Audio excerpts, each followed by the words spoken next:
ये कहानी उस समय की है जब राजा लीना अपने राज्य पर शासन कर रहे थे। राजा लीना एक बहुत ही समझदार और दयालु राजा थे, लेकिन उनका एक बड़ा दोष था। वो हमेशा अपने निर्णयों में बहुत ही जल्दबाजी करते थे और अपनी बात पर अड़े रहते थे।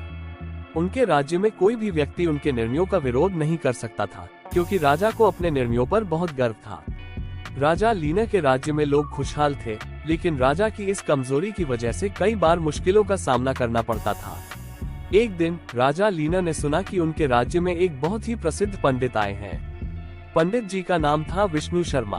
वे बुद्धिमान और अनुभवी थे और दूर दूर तक उनकी ख्याति थी। राजा लीना ने उन्हें अपने महल में बुलाया और उनसे ज्ञान की बातें करने का आग्रह किया। विष्णु शर्मा ने राजा से कहा, महाराज, ज्ञान का सार समझने के लिए धैर्य और विवेक की आवश्यकता होती है। जल्दबाजी में लिए गए निर्णय अक्सर गलत साबित होते हैं। राजा ने उनकी बात सुनी, लेकिन उन्होंने सोचा कि वे पहले से ही सब कुछ जानते हैं। उन्होंने पंडित जी की सलाह को गंभीरता से नहीं लिया और अपनी पुरानी आदत पर बने रहे। कुछ समय बाद राजा लीना के राज्य में एक दिन समस्या आ गई। एक व्यापारी ने राजा के दरबार में आकर शिकायत की कि उसकी फसल खराब हो गई है और वो दिवालिया हो गया है। राजा ने बिना पूरी जानकारी के ही व्यापारी को सजा सुना दी कि उसकी सारी संपत्ति जब्त कर ली जाएगी। इस निर्णय से राज्य के अन्य व्यापारी भी घबरा गए और उनके मन में असंतोष बढ़ने लगा। राजा लीना ने इस बार पंडित जी की सलाह को गंभीरता से लिया। उन्होंने अपने पुराने निर्णय को वापस लिया और व्यापारी को न्याय दिलाया।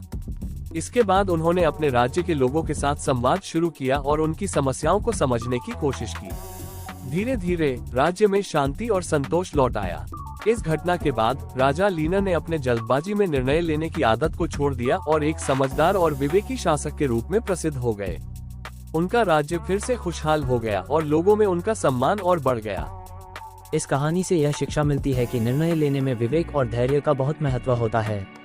जल्दबाजी में लिए गए निर्णय अक्सर गलत साबित होते हैं और उनके परिणामस्वरूप बड़ी समस्याओं का सामना करना पड़ सकता है। तो दोस्तों, अगर आपको कहानी पसंद आए हो तो वीडियो को लाइक करें और चैनल को सब्सक्राइब करें।